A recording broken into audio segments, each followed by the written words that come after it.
교회 여러분, 하나님 나라의 삶의 현장에서 믿음의 싸움을 하며 사시느라고 수고가 많으십니다.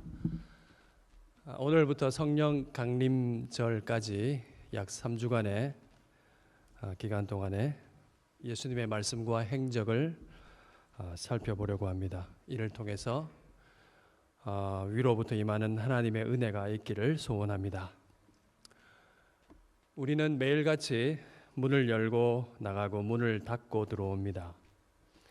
오늘 예배하러 오시기 위해서 얼마나 많은 문을 통과해 왔는지를 한번 되짚어 보십시오. 참 놀랄 겁니다. 여러분은 수많은 문을 열고 닫으며 이곳까지 오셨습니다. 집문을 열고 차문을 열고 그죠? 지하철 문을 통과하고 톨게이트를 통과하고 또 예배당 문을 통과해서 여기 앉아 계십니다. 오늘 교회 오시기 위해서 마음의 문도 활짝이셨죠?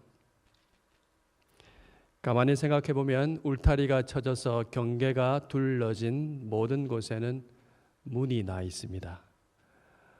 우리가 그 문을 통과해야 비로소 목적한 곳에 우리가 다다를 수가 있죠.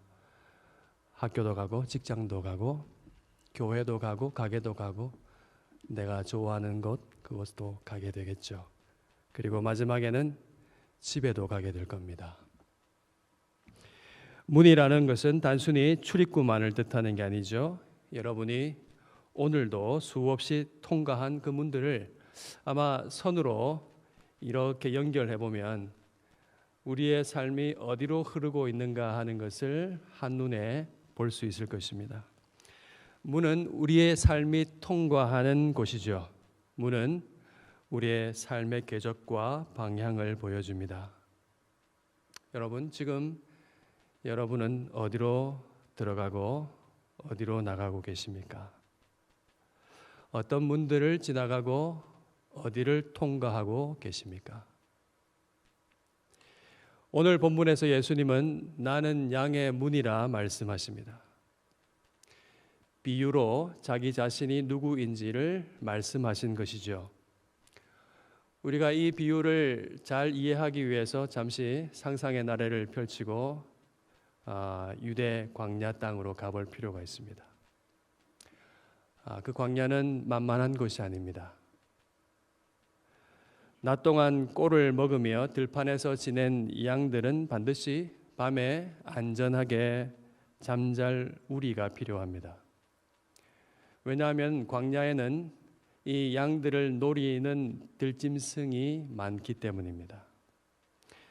양들은 문으로 우리 안으로 들어가서 편안하게 잠을 자고 쿨쿨 자고 안전하게 편안하게 자고 아침이 되면 다시 잠에서 깨어나서 문을 통과해서 꼴이 있는 푸른 초장으로 나아갈 겁니다.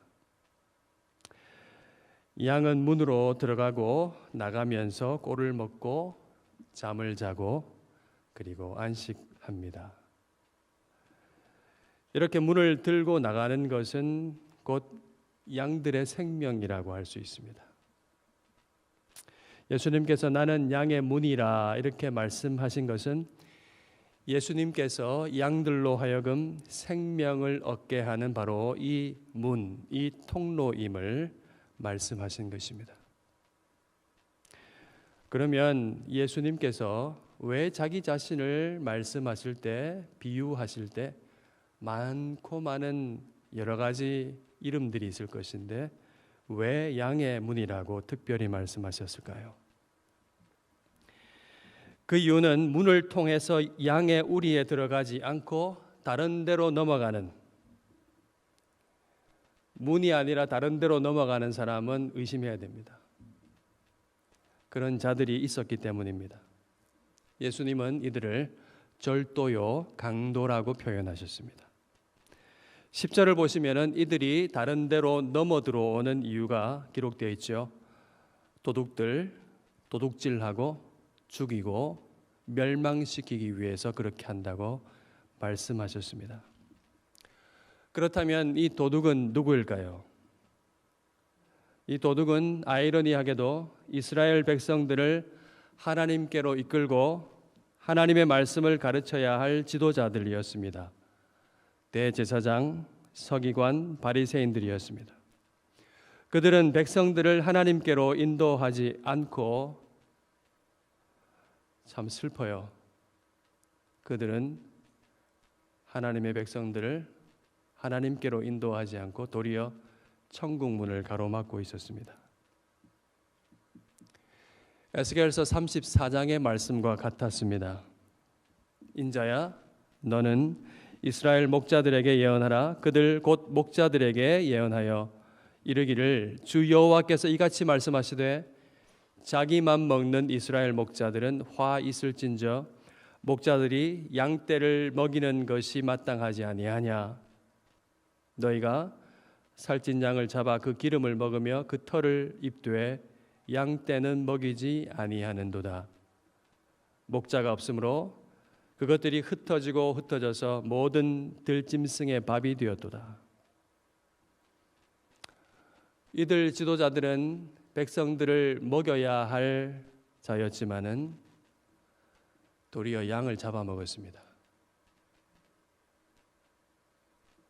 가죽을 벗기고 고기와 기름을 먹고 또 그 털로 옷을 해 입었습니다. 그들은 종교적인 권위를 가지고 호의호식하며 살았습니다.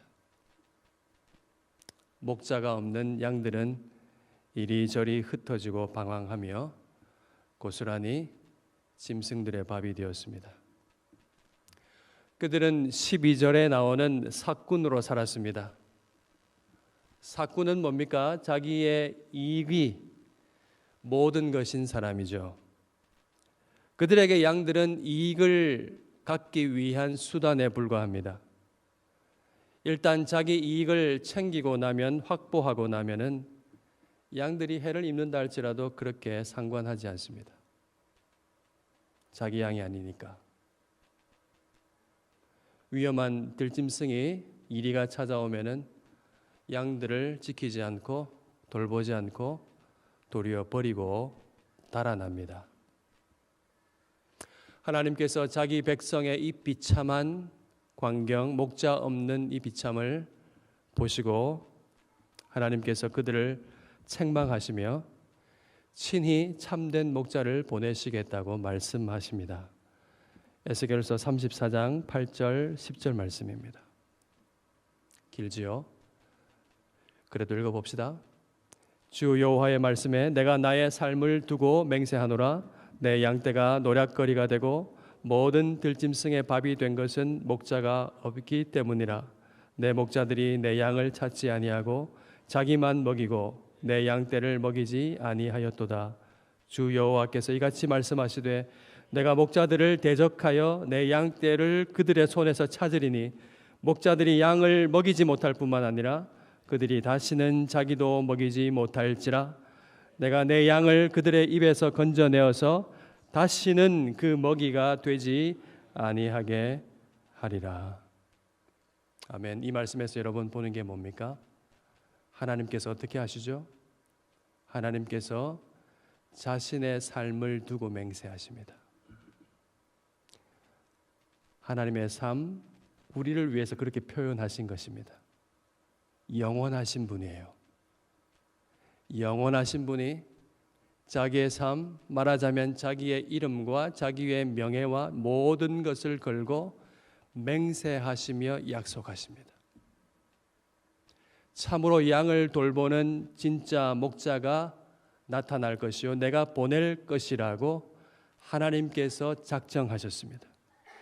다시는 자신의 양떼가 노략거리가 되거나 짐승의 밥이 되지 않도록 하겠다고 하십니다. 자기만 먹는 삭군들의 손에서 양떼를 되찾아 오겠다고 하십니다. 여러분, 예수님은 이 말씀의 성취로 이 세상에 오셨습니다. 아멘이시죠? 나는 양의 문이라 하신 이 말씀은 오직 예수님만 자신만이 하나님께서 보내신 생명의 문이라는 말씀입니다. 하나님은 말씀하셨습니다. 주님은 말씀하셨어요. 말씀이 육신이 되어 육신을 입고 오신 그 예수님이 입을 열어서 말씀하셨습니다. 나는 곧 길이요 진리요 생명이요 그 모든 것이기 때문에 나로 말미암지 않고는 아버지께로 올 자가 없느니라. 여러분, 이것이 바로 나는 양의 문이라는 말씀의 뜻입니다. 오직 예수님만이 하나님께로 나아가는 구원의 문이며 하나님께서 보내신 유일한 구원의 주님, 참된 목자라는 뜻입니다. 목자가 오셔서 문을 통해서 양에게 다가가시죠. 목자는 양의 음성을 듣습니다. 양도 목자의 음성을 듣습니다. 목자는 양의 이름을 부릅니다. 다정히 그들을 인도해 내시고 양들 앞에 가시며 꼴을 먹이십니다. 예수님께서 이 세상에 오신 이유는 양으로 생명을 얻게 하고 더 풍성하게 하려는 것입니다. 구원을 받아서 풍성한 삶을 살아가도록 하시려는 것입니다. 여러분, 예수님은 하나님께로 나아가는 유일한 문입니다. 참된 생명으로 통하는 문입니다. 예수님을 통하여 하나님께로 나아가는 자는 구원을 받습니다. 예수님을 통해서 출입하는 모든 사람은 생명의 양식을 먹습니다. 쉬운 말로 할 거예요. 무슨 말인가요? 예수님을 통해서 출입하고 하나님께로 나아가는 자는 생명의 양식을 먹고 자기의 인생의 목적과 의미를 발견하게 되는 것입니다. 참으로 아름답게 충만하게 참 사람으로 살게 되는 것입니다. 예수님은 생명의 문이요 참 인간 삶의 길인 것입니다. 예수님은 또한 자신을 선한 목자라고 하셨습니다. 여기에 이 선하다라는 이 단어는 우리가 아는 것처럼 단순하게 착하다라는 말뜻만 있는 게 아닙니다. 오히려 여기에 고귀하다, 아름답다, 완전하다는 뜻이 있습니다. 그 선한 목자께서 양들을 돌보세요. 목자는 양을 압니다. 그리고 양들도 목자를 알아요. 그런데 참으로 놀라운 것이 있습니다. 14절, 15절 상반절에 나타나 있는 것이죠. 이 말씀을 한번 보십시오. 여러분, 목자와 양들이 서로 아는 관계가 무엇과 같다고 하십니까? 놀랍게도 하나님 아버지와 예수님께서 서로 아는 것과 같다고 하십니다. 그러면 성부와 성자는 서로를 어떻게 아실까요? 우리는 그 알매 차원을 너무나 깊기 때문에 다 헤아릴 수가 없습니다. 성부, 성자, 성령, 삼위 하나님은 완전한 사랑의 연합 속에서 서로를 완전히 아십니다. 우리는 이를 가늠할 수조차 없어서 신학적 용어로 상호 내주하시는 사랑이라고 부를 뿐입니다. 상호 내주, 서로가 서로 안에 거한다는 얘기입니다. 상호 내주하면 어떤 현상이 나타날까요? 거짓이 있을 수 없습니다. 그가 나와 같고 내가 그와 같기 때문에, 그의 마음이기 때문에 거짓이 있을 수가 없습니다. 완전히 그를 알게 되는 것입니다. 예수님께서 여러분을 아시는데 어떻게 아실까요? 그것은 우리가 사람을 아는 것과 다릅니다. 예수님께서 우리를 아시는 것은 단지 우리 정보를 아시는 정도가 아닙니다. 예수님은 성부와 성자께서 서로를 아심같이 우리를 아십니다. 완전한 사랑 가운데서 우리의 모든 것을 아십니다. 우리의 슬픔과 고통과 눈물과 질병과 아픔과 외로움과 연민과 우리의 즐거움과 기쁨과 그 모든 것을 아십니다. 우리의 모든 것을 다 아시되 측량할 수 없는 사랑으로 아십니다. 삼위 하나님께서 사랑으로 하나가 되시듯이 우리를 한 몸처럼 한없이 한결같이 사랑하십니다. 우리를 그렇게 아세요. 우리를 그렇게 다 아세요. 여러분 믿으십시오.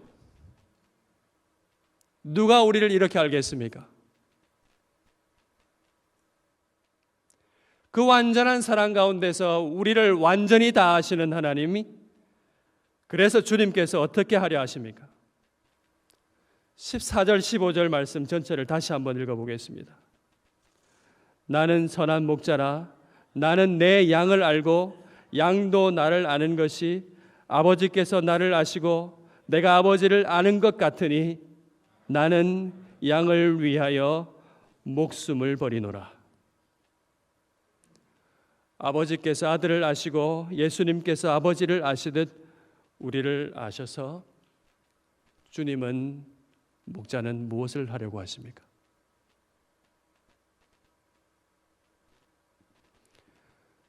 우리를 위하여 목숨을 버리시려 하십니다.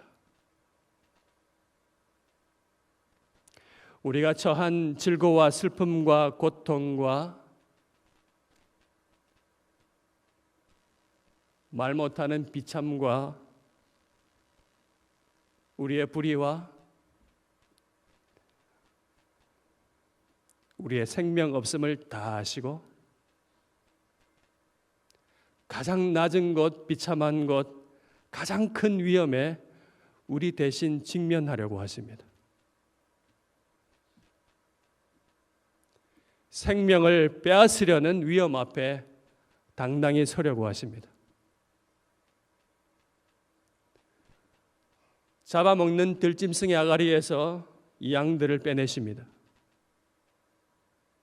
심지어 16절 말씀과 같이 우리에 들지 아니하는 다른 양들까지 그렇게 하려고 하십니다. 여러분, 우리에 들지 않는 다른 양들이 누군가요? 유대인들이 개라고 부르는 이방인들입니다. 예수님은 그들도 목자의 음성을 듣고 유대인들과 한 무리가 되어서 자신에게 속하게 될 것이라고 하십니다. 같은 꼴, 같은 생명의 양식을 먹게 될 하나님의 백성이 되게 하시겠다 하십니다. 이 모든 양들을 생명의 문으로 드리고자 주님께서 자기 목숨을 버리겠다고 하십니다. 예수님이 이 말씀하실 때 유대인들이 둘러싸 있잖아요. 예수님은 자신의 목숨을 빼앗으려는 사람이 있다는 것을 아셨고 그들이 누군가라는 것도 알고 계셨습니다. 바로 이 말씀을 지금 듣고 있는 유대인들입니다. 자신들을 가리켜서 절도요, 강도요, 사꾼이라고 말하는 예수를 그들은 죽이고 싶었습니다. 예수님은 그들 또한 양무리에 포함시키려고 하십니다. 그들이 그럴 수밖에 없는, 그러고 있는 그 죄악의 그 위선의 그 뿌리까지 해결하라고 하시는 것입니다. 예수님은 우리 모두를 위해서 십자가에서 자기 목숨을 버리셨습니다. 여러분, 예수님은 자신을 죽이려는 자들을 위해서 죽으셨습니다. 그들을 양이라고 부르시며 그 죄의 뿌리까지 안고 가셨습니다. 그래서 우리가 그 사랑 앞에서 우리가 감히 누구를 배제할 수 있겠습니까? 우리가 마땅히 우리에 들지 않는 다른 양들까지 관심을 보여야 하는 것입니다. 그들은 예수를 십자가에 못 박아 생명마저 빼앗았다고 생각할지 모르지만은 예수님은 빼앗긴 게 아닙니다. 예수님의 생명을 빼앗을 자는 아무도 없습니다. 왜요? 요한일서 말씀을 통해 알았잖아요. 주님은 태초부터 계신 영원한 생명이기 때문에 그렇습니다. 예수님은 자신의 생명을 버릴 권세도 있고 다시 찾을 권세도 얻을 권세도 있습니다. 예수님은 스스로 자기 목숨을 버리셨습니다. 예수님은 십자가에서 자기 목숨을 주셨습니다. 죽을 수 없는 분의 죽음이죠. 그래서 말이 되지 않는 죽음입니다. 죄가 없는 분이 죄인의 자리에서 죽으셨습니다. 그리고 세상이 볼 때 말이 되지 않는 부활로 다시 살아나셨습니다. 자기가 가지신 권세로 부활하셨습니다. 그런데 17절, 18절 말씀을 보시면 우리가 아주 깊이 생각해 볼 것이 있습니다. 그게 뭐냐면 17절과 18절에 나오는 두 가지 표현입니다. 이로 말미암아 아버지께서 나를 사랑하신다는 것, 그리고 18절에 이 계명은 내 아버지께서 받았노라 하는 표현입니다. 무슨 말이죠? 하나님 아버지께서 아들이 스스로 목숨을 버리시는 것으로 말미암아 아들을 사랑하신다는 표현입니다. 이 아들의 죽음과 부활은 아버지께서 주신 계명이라는 말입니다. 왜 하나님은 스스로 목숨을 버리신 아들을 사랑하시고 죽음과 부활을 계명으로 주셨을까요? 이것은 삼위 하나님께서 상호 내주하시는 그 영원한 사랑 가운데, 연합 가운데 서로를 완전히 알고 계신다는 것을 기억해야 이해할 수 있습니다. 왜 아버지께서 목숨을 버리신 아들을 사랑하실까요? 죽음과 부활을 왜 계명으로 그에게 주셨을까요? 아버지와 아들과 성령의 뜻, 하나님, 삼위 하나님의 뜻이 하나이기 때문에 그렇습니다. 예수님의 죽으심은 삼위 하나님의 완전한 사랑, 한결같은 사랑에서 나온 것이기 때문에 그렇습니다. 이걸 어려운 말로 삼위 하나님의 협의에서 나온 것입니다. 그 영원한 사랑의 뜻이 한결같고 한치도 흐트러짐 없이 똑같다는 얘기입니다. 여러분, 양들을 위해서 자기 목숨을 내어주시는 것이 삼위 하나님의 사랑의 본질입니다. 예수님은 이 사랑으로 우리를 사랑하시고 그 사랑 가운데서 우리의 모든 것을 아십니다. 그래서 예수님은 우리 모든 것을 다 아시는 그것으로 우리를 책잡거나 이용하시지 않습니다. 많은 인생이 그렇게 하는 것처럼 다 꿰뚫어 알고 있으면 어떻게 합니까? 알고 있는 파워를 가지고 그를 조정하거나 이용하려 하겠죠. 예수님은 그렇게 하시지 않습니다. 도리어 우리가 어찌할 수 없는 죄인임을 다 아시기 때문에 대신 죽으려 하십니다. 죽을 수 없는 그분이 죽기까지 사랑하시려고 하십니다. 여러분 기억합시다. 네 가지입니다. 첫 번째, 예수님은 자기 양에게 생명을 주시기 위하여 목숨을 버리시는 목자이십니다. 그리고 두 번째, 우리가 받은 사랑은 삼위 하나님의 영원하고 완전한 사랑의 연합 속에서 나왔습니다. 그리고 세 번째, 하나님은 우리를 예수님을 사랑하신 것 같이 사랑하십니다. 그리고 마지막 네 번째는 그 사랑 안에서 예수님은 우리를 아십니다.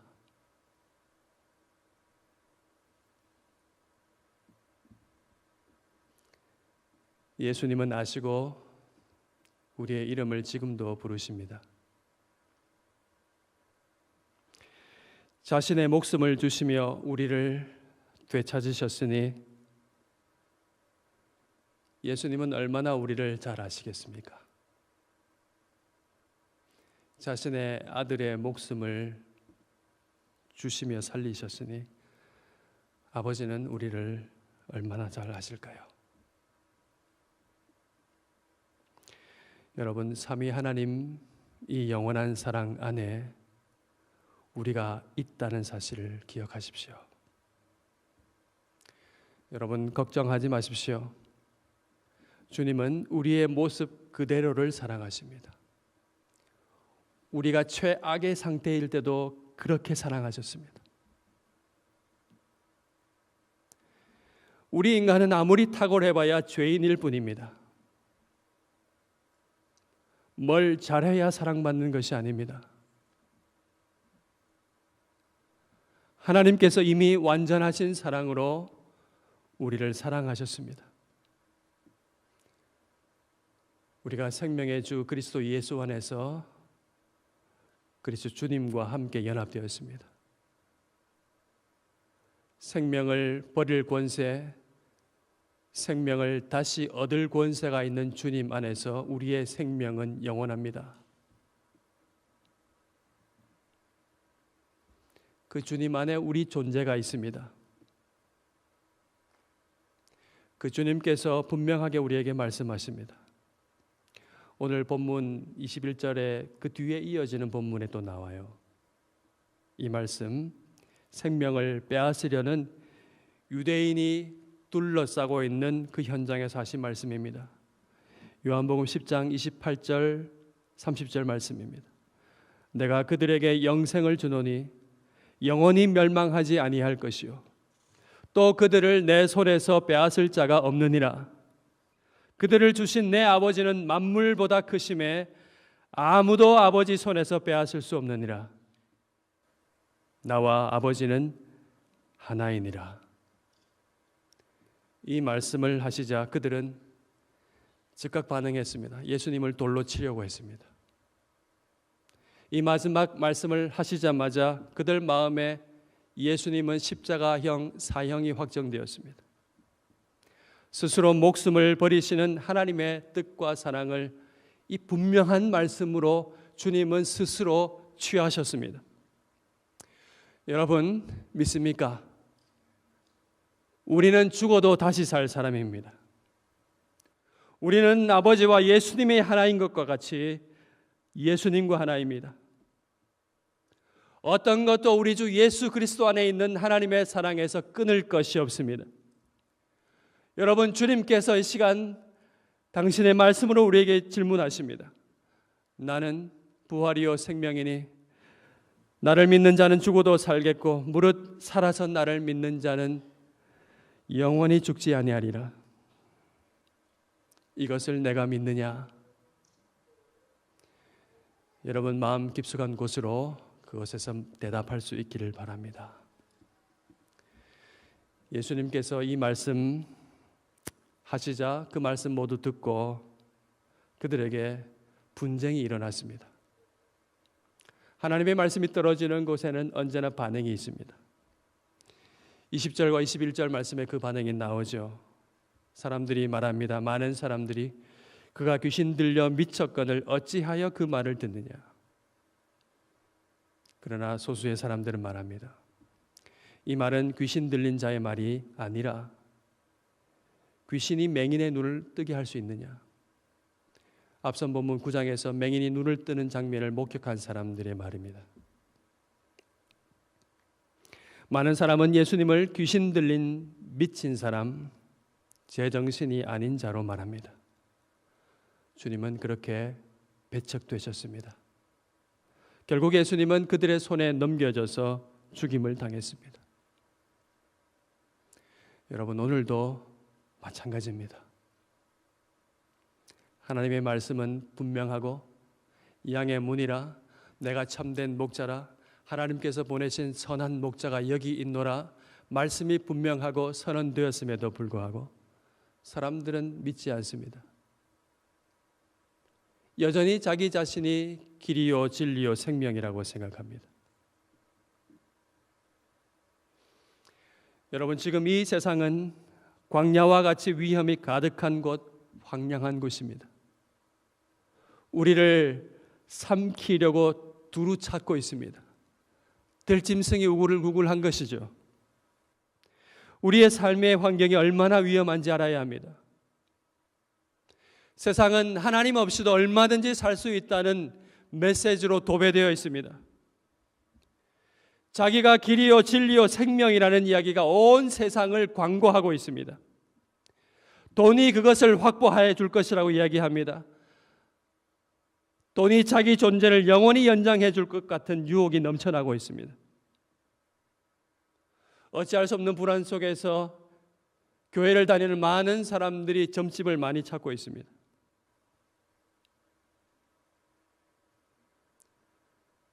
쾌락을 쫓는 사람, 갖가지 중독에 빠진 사람이 많습니다. 이 틈을 타서 목자를 자처하는 사건이 얼마나 많은지 모릅니다. 여러분, 우리 미디어가 그렇지 않은가요? 내 기호에 따라, 내 마음에 따라 얼마든지 이야기 들려줄 목자들이 깔려 있습니다. 말세의 사람들이 자기 귀를 시원하게 해줄 스승을 두고, 자기 손바닥에 두고, 자기 거실에 두고, 자기 안방에 두고, 침대에 두면서 그 스승을 두고 달콤한 거짓 목자의 목소리를 따라서 각기 제 길로 달려갑니다.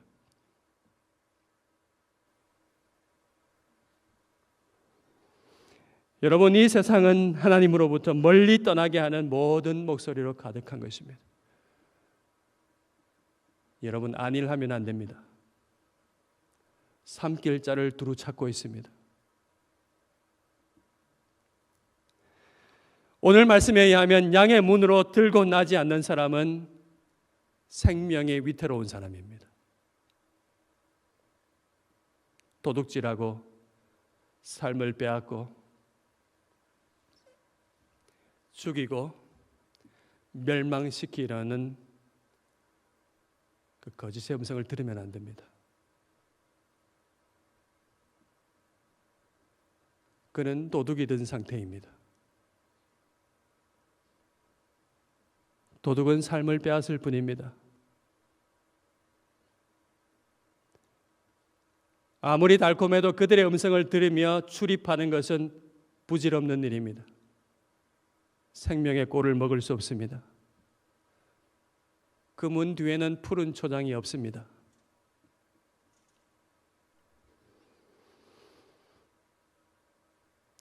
여호수아는 가나안 땅에 들어가서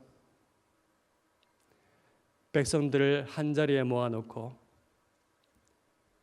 우상 숭배가 가득한 이 가나안 한복판에서 그들 백성에게 말씀을 엄중하게 진지하게 거룩하신 말씀을 전했습니다. 여호수아 4장 15절 말씀이죠. 만일 여호와를 섬기는 것이 너희에게 좋지 않게 보이거든 너희 조상들이 강 저쪽에서 섬기던 신들이든지 또는 너희가 거주하는 땅에 있는 아모리 족속의 신들이든지 너희가 섬길 자를 오늘 택하라. 오직 나와 내 집은 여호와를 섬기겠노라.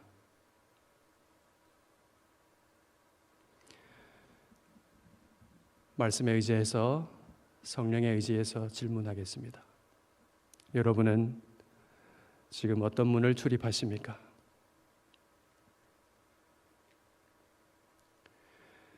무엇이 여러분의 인생을 인도하고 있습니까? 어떤 음성을 즐겨 듣고 따르고 있습니까? 세상의 도둑 같은 음성에 끌려가고 있지는 않습니까? 우리는 양갈래 길 위에 서 있습니다. 넓은 길 그리고 좁은 길 있습니다. 거기에는 문이 달려져 있습니다. 여러분은 어떤 문으로 들어갈 것인지 우리의 마음의 문을 열고 우리의 온 마음과 정성과 뜻과 의지를 다해서 우리의 영혼을 열어서 그 문을 선택해야 합니다. 목자의 음성을 들어야 합니다.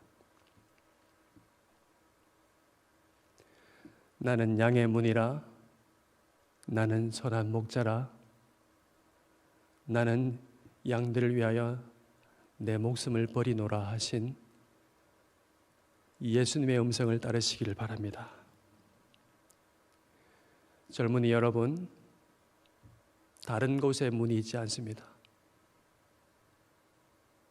예수님이 생명의 문입니다. 예수님이 푸른 초장의 문입니다. 예수님은 우리에게 생명의 꼴을 먹이시기 위해서 자기 목숨을 우리에게 주셨습니다. 예수님은 우리를 푸른 초장과 실만한 물가로 인도하십니다. 주의 지팡이와 막대기가 나를 안위하시나이다. 사망의 음침한 골짜기로 다닐지라도 해를 두려워하지 않는 것은 주께서 나의 이름을 부르시며 나와 함께 하시기 때문입니다. 하나님은 에스겔서 말씀과 같이 자기의 삶을 걸어두고 맹세하십니다. 참된 목자를 우리 가운데 주시고 자기의 이름을 거시고 자기의 명예를 거시고 영원하신 자기의 삶을 걸어두시고 우리를 의의 길로 인도하십니다. 우리를 생명의 길로 신실하게 인도하십니다. 여러분, 우리를 그렇게 사랑하신, 죽기까지 사랑하신 그분 안에, 그 사랑 안에 우리가 있습니다. 우리를 빼앗을 자는 아무도 없습니다. 이제 우리가 해야 할 것은 분명합니다. 양의 문을 바라보고 그 문을 열고 그 문을 열 때 성령으로 우리와 함께 하시며 우리의 길을 지도하시고 하나님의 말씀을 깨닫게 해주시는 그 목자의 음성을 따라서 좁지만 푸른 초장에 있는 영원하신 하나님과 사랑의 연합을 하게 될 그 아름답고 풍성한 의의 길을 고단하다 할지라도 기뻐하며 즐겁게 주님과 함께 동행할 수 있기를 바랍니다. 여러분, 우리 교회 이름이 뭡니까? 작은 목자들 교회잖아요. 예수님 닮은 작은 목자로 삽시다. 예수님께서 사셨던 것처럼 우리에 들지 않은 양들에게도 관심을 보여야 됩니다. 소외된 이웃, 사회의 주변부에 거하면서 떨고 있는 가난한, 외로운, 애통하는 사람들의 좋은 이웃이 되어 주어야 합니다. 우리는 자꾸 좋은 이웃을 찾으려고 그래요. 우리가 주님처럼 돌보는 좋은 이웃이 되어 주어야 합니다. 우리와 많이 다른 사람들도 사랑으로 품고 한 목자의 양무리로 함께 교회를 이루도록 복음을 전해야 합니다. 생명의 문이 여기 있다. 우리를 영원히 사랑하시는 하나님이 계신다. 놀라운 구원의 복음을 전할 수 있기를 바랍니다. 우리 앞에 생명의 문이 열렸습니다. 오늘도 주님께 말씀하시죠. 내가 문이니 누구든지 나로 말미암아 들어가면 구원을 받고 들어가며 나오며 꼴을 얻으리라. 이 말씀을 따라서 선한 목자 되신 주님을 따라가는 작은 목자의 삶을 사는 우리가 되기를 주님의 이름으로 축원합니다. 아멘.